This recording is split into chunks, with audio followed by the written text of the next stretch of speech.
Well, Razorback fans, we know that it's a What If Wednesday, and we like to play this game sometimes. But since we're 99 days away from Razorback football, what if Sam Pittman gets it done this year? Let's talk about it on today's Locked On Razorbacks podcast.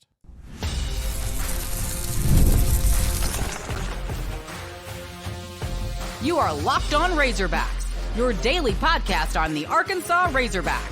Part of the Locked On Podcast Network, your team every day. And welcome in to the Locked On Razorbacks podcast. I am your host, John Nabors. I am also the host of the John Nabors Show, which you can catch every weekday afternoon from 4 to 6 on Natty State Sports and nattystatesports.com. And happy hump day to all you Locked On Razorbacks listeners and watchers, as we have some things that we want to discuss on the football side of things, too. We'll get into some baseball as well as a new commitment for Arkansas football, too. But I wanted to start this podcast, since it's a What If Wednesday, still try to do that on occasion. But what if Sam Pittman has a great year? On my show yesterday, I talked with Jake Crane of Crane & Company. And we looked at the current state of Razorback football and how good it is or how not so good it is, what they can do, what they may not be able to do. And it kept coming around to Sam Pittman and his status as the head coach. And Jake even brought up something that I know a lot of you Razorback fans have also brought up at times about the possibility of Sam Pittman either being fired in the middle of the year or him stepping down in the middle of the year, Bobby Petrino becoming the interim coach, and then taking on a more permanent role. Like, that's something that's been discussed. And I know you've thought about it, Razorback fans. And some of you may be excited at that thought. Some of you may not be so excited. But either way, it's a possibility that keeps running through people's mind. And then it also has turned into, well, this is just a holder year. This is just a year that, nothing really matters. Nothing really changes. It's just there. And then once we get through this year, we can start finding us a new coach. And then I even heard and saw people on my show yesterday discussing about how they almost want to lose in a way because they don't want to keep Sam Pittman around.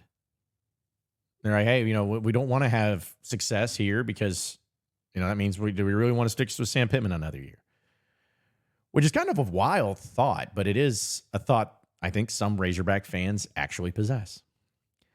Now, for me personally, I think there's a chance this year that Arkansas and Sam Pittman can make tremendous strides in improvement.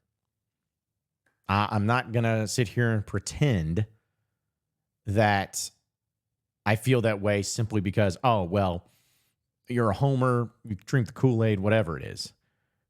I believe, large in part, it's because Bobby Petrino will be magnificent as the offensive coordinator. I think Taylor Green will be really good. I think the offensive pieces, as long as they stay healthy, knock on wood, will be really good. I think the offensive line is improved. There's reasons to believe that. But I don't think it really crosses anyone's mind, or maybe it hasn't just been talked about enough, that what if Sam Pittman has a great year as head coach?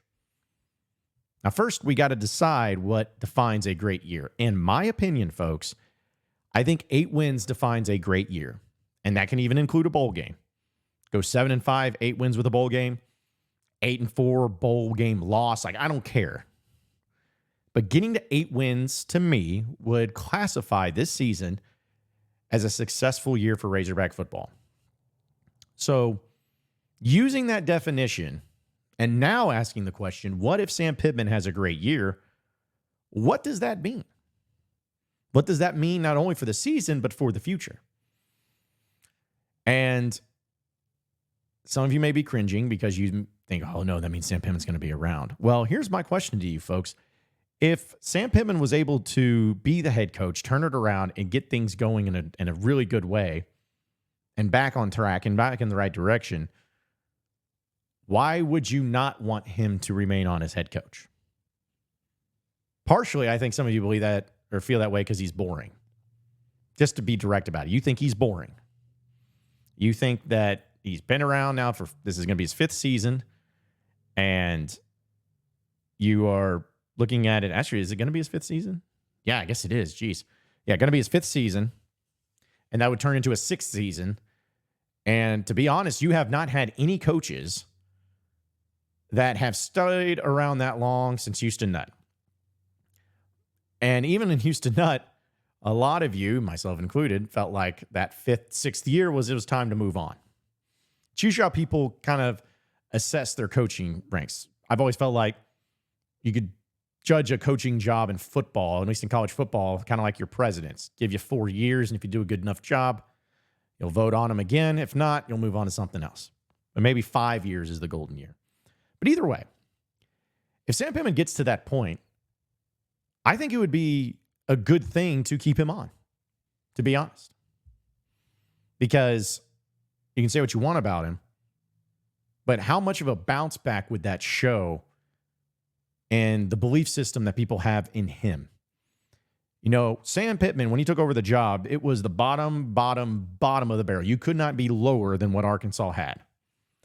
And as low as they were, it could have gotten a lot worse when Pittman walked in, because then you had the COVID season. It was 10 SEC games. You had Florida and Georgia added to the schedule. It could have been a lot worse. But he won 3 SEC games that year, folks. 3 of them. He beat Mississippi State, Ole Miss, and Tennessee. Should have beaten Auburn. Doesn't matter. But still, kind of resurrected the hope and the belief for Razorback fans. And then the next year, he goes 9-4, 8-4 overall, 4-4 in SEC play, beat the brakes off of Texas, had a really nice win against Mississippi State at home, had really, great games at home pretty much the entire season, except for Auburn. That was the one time that they fell short. But then even in the other games, lost Alabama on the road by a touchdown, beat LSU on the road in overtime. Lost to Ole Miss by 1 point because they went for a 2-point conversion before going to overtime. And got stomped by Georgia. The point is that right there, you felt like, okay, you've arrived, you got it going on, and everything's good. And then since then, as we know, it's gone bad to worse. So we haven't seen Sam Pittman and how he reacts when his back is against the wall just yet. That's what this year is going to be. We get to see what Sam Pittman does when everyone's betting against him. Most of the fans want to move on from him. Most of the fans are just, no matter what success happens this year, they're going to give it up to Bobby Petrino. All of that. That's how Sam Pittman's situation looks right now. And I'm not feeling sorry for him because, this is college football. This is major SEC football. This is what you're going to have to do. So what does Sam Pittman do when his back is against the wall? Well, in this offseason, he made the hire of Bobby Petrino, which I think everybody agrees was a great hire. But now he is tasked to do something that he has not had to do yet as a head coach just in a short period of time. Dig himself out of the hole that he himself created. Chad Morris and Brett Bielema created the previous hole. This one's been created by Sam Pittman. So now that it's his doing, now that it's his responsibility, and you can't point fingers, now that it's his, how does he handle himself? What does he do with it? I want to see it. I want to see it. And if he does respond with having a great year, that 8-win range, I gets that 8 wins, 7-5, 8-win range. If he does that, I want to keep him on. I want to keep him on as head coach if he wants. If he doesn't want to, if he wants to move on, that's fine too. But I think having success like that at that level and rejuvenating not only the program but himself and showing that he still can do this, he still can be a good head coach in SEC play, and knowing what the schedule's in front of him, knowing all the obstacles he's going to have to overcome. If he does it, I want him as the coach. And I would hope you would too. Now, not every 7-5, 8-4 season's created equal, I know. But going 7-5, 8-4 with this schedule this year, it's going to be pretty impressive. So I'm hopeful for the best. I really am. We'll talk about a big commitment that Arkansas actually was able to get here in just a second. But first, I got to tell you about our friends over at eBay Motors. Passion, drive, and patience. The formula for winning championships is also what keeps your ride or die alive. eBay Motors has everything you need to maintain your vehicle and level it up to peak performance. Superchargers, roof racks, exhaust kits, LED headlights, and more. Whether you're into speed, power, or style, eBay Motors has you covered. With over 122 million parts for your number one ride or die, you'll always find exactly what you're looking for. And with eBay Guaranteed Fit, your part is guaranteed to fit your ride every time or your money back. Because with eBay Motors, you're burning rubber, not cash. With all the parts that you need at the prices that you want, it's easy to make your car the MVP and bring home huge wins. So keep your ride or die alive at ebaymotors.com. Eligible items only. Exclusions apply. eBay Guaranteed Fit only available to U.S. customers.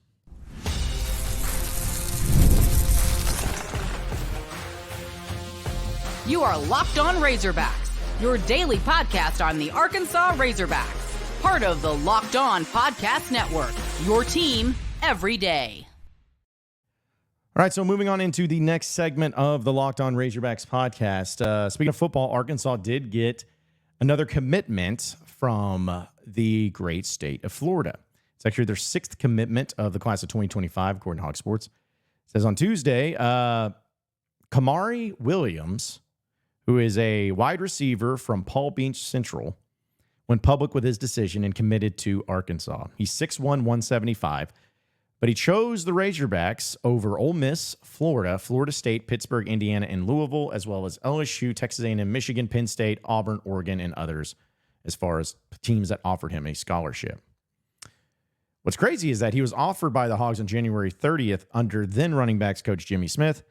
Wide receiver coach Ronnie Fouch will now get the nod for landing Williams' pledge after visiting the receiver school last week. So yeah, he just tweeted out 100% committed and has it all about Arkansas. 3-star recruit, number 62 national wide receiver overall, 61st recruit in the state of Florida. And what's crazy is he's yet to take his official visit to Fayetteville. So think about that. He committed simply by Ronnie Fouch. Well, he's offered by Jimmy Smith, but Ronnie Fouch going in there, giving him the offer while he visited his school, and he has not even been to Fayetteville.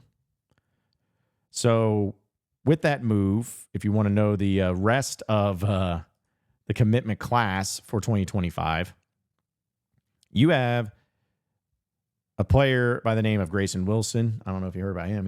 He's now going to go play at Conway. I think he was at CAC, but he's a quarterback. But he's going there. Jaden Shelton, also a linebacker out of Texas. He's about 6 foot, 200 pounds. Taj Overton, 6'2", 190 out of Alabama. And then Markalen Batten out of Atlanta, Texas. It's always going to be confusing then. But he's a running back. And they also got a kicker out of Evan Noel. So 6 players overall for the high school class of 2025. And my thing is like, Bobby Petrino, Ronnie Fouch, kind of the same, built from the same molds and under the same cloth. They are guys that know what offense looks like and what good offense looks like. And the thing that Bobby Petrino has always had is, of course, good offenses in quarterbacks. But maybe something that does not get enough praise and enough credit is his wide receivers. He knew how to recruit wide receivers to fit exactly what he wanted to run offensively. Now, there's no doubt he benefited from having that great class coming out of Warren when you had Jarius Wright and Greg Childs, and then throwing in Joe Adams from Little Rock all in the same class. That helps. But if you even think about somebody like, a Kobe Hamilton, like people may not realize it, but Kobe Hamilton wasn't this like 4-star big time player. In fact, if you go back into the archives, he was a 3-star player. Ended up being really great. Yeah, Mikhail McKay, who was a 3-star player. I thought he would have been really great under the Bobby Petrino system. But Point is that he always had high talent, really good wide receivers that fit exactly what they were trying to do. And so just because you see this wide receiver, Kamare Williams, who may not have the size and everything that just gets you going and see the 3-star, you're like, big whoop. Again, it goes back to trusting Petrino and trusting that they want the right guys to fit their system. And I think that this guy will be a fit. All things considered. I mean, for crying out loud, you still got a long time before he even gets on campus. And then once he does, with the transfer portal and everything, who knows? So they're still recruiting. They're still trying to get players, still trying to add them to the mix, but there's still a long way to go on the high school recruiting ranks. And the fact that they're 50th overall, people are also going to bat their eyelashes at that. I was like, hey, listen, it ain't great, but to me, it's still always going to be about the transfer portal. Most important thing, always, to me, is going to be the transfer portal. So, but congrats to Kamare Williams and his commitment to Arkansas. We'll take a quick break. When we come back, though, we'll talk to you about some baseball because the Arkansas Razorbacks play some baseball today in the SEC tournament. So we'll get into it next on the Locked On Razorbacks podcast.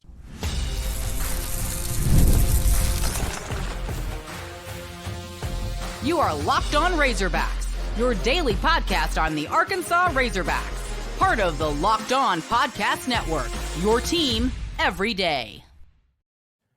All right, so final segment here on the Locked On Razorbacks podcast. Razorback baseball is going to be taking on. Oh my goodness, I just drew a blank, and I think I had to look at it. It's between South Carolina and Alabama. I think it was South Carolina that ended up beating them 10-5. See, this is going to drive me crazy because now I got to know. But yes, we'll go with that until proven wrong. That is really embarrassing. I just had a brain fart. South Carolina, yes, thank you. Goodness. I had read that story and I had watched part of the game and it just brain fart. It's been a long day. Anyways, doesn't matter. It's going to be South Carolina. So big matchup, team that Arkansas has actually faced before already this year and were able to get the series victory over the Gamecocks in Columbia. But Dave Van Horn was meeting with the media and did a little previewing and had said that Ben Bybee is the guy that's going to get the start in game 1 in the SEC tournament. Just Coach Hobbs and I just decided to start him. I think that Brady hasn't thrown for a while. Ben threw the other day and threw the ball over the plate, threw pretty well. And, you'll probably see Brady sometime this week. Hopefully we win some games and get into it a little bit and get to use them all. Yeah, he'll be on a pitch counter. We'll just kind of monitor how it's going and, shorter than longer. I mean, we're not going to leave him in because we have available arms. It's not like we're getting to the end and, we're trying to get another inning out of somebody or a few more outs. If it's going great, we'll leave him in till a certain count. If it's not going great early, then we'll get him out sooner than later. So, yeah, I mean, he's throwing the ball well, throws it over the plate, makes you earn it a little bit, and that's what you want. Thanks to the Big Trail Nation for that video. Yeah, so they have a great opportunity in front of them, I guess, in the SEC tournament. I like the idea of Ben Bybee starting. It's fine. And then Dave Van Horn saying, I hope we'll win a couple in here too. We talked about this. Do you want to go 0-2 in barbecue or do you want to win the whole thing? How far do you want to go in the SEC tournament? That's always going to be up for debate, no matter what. My whole viewpoint on it is, well, does Dave see benefits of winning games in it? Because Dave is a smart guy, and he's competitive. So I think his approach, hopefully, we win a few. It's kind of like saying, well, we'll see. If we win a few, it'll be great. We'll move forward with it. It'll be awesome. But if not, we'll figure it out. So, but I would like to see Tigert, though. I will say that. I would like to see Tigert at some point in time this week, whether it's, even if Arkansas loses today and we see Tigert starting in the loser bracket game, loser go home game on Thursday, fine. I want to see him get some run because he didn't play this past weekend against Texas A&M. Didn't pitch, and we know that he's had some issues going on with, trying to get in the right mindset and everything. So I am all about getting some reps for guys that need the reps. and getting their mind right, which I think is very important for them to get their mind right, and for someone like Brady Tiger, because you got to count on it. People talk about, bench Diggs or, bench whoever. Like, you need these guys to be good. You don't want to bench them. You don't want to bench them. You need them. You need them to be good. So you better be rooting for them to improve and get it going, rather than just saying, bench them. For who? Like, that's what thing that cracks me up sometimes about fans in general, is if a player's struggling, their answer is just bench him. Okay, Kendall Diggs has proven himself many times at Arkansas. He's a captain. Baseball players get in funks. Baseball players have tough goes. But it's not about, just bench him and then play some other random person. Because who's to say that one guy will be better? I trust Dave Van Horn. He seems to know a lot about baseball, a lot more than me. So I'm going to go with his judgment. But whatever Arkansas does this weekend, I hope they get what they need out of it to be ready for the regionals in Fayetteville starting next weekend. That's my hope. Appreciate everybody listening in and watching in to the Locked On Razorbacks podcast. Be sure to like and subscribe to the podcast on iTunes or on Google Play. You can also get after me on Twitter at John Nabors Show for any questions, comments, concerns that you may have. We'll keep it going from there. Same podcast time, same podcast channel. Tomorrow afternoon. Have a great day, everybody. We'll see you.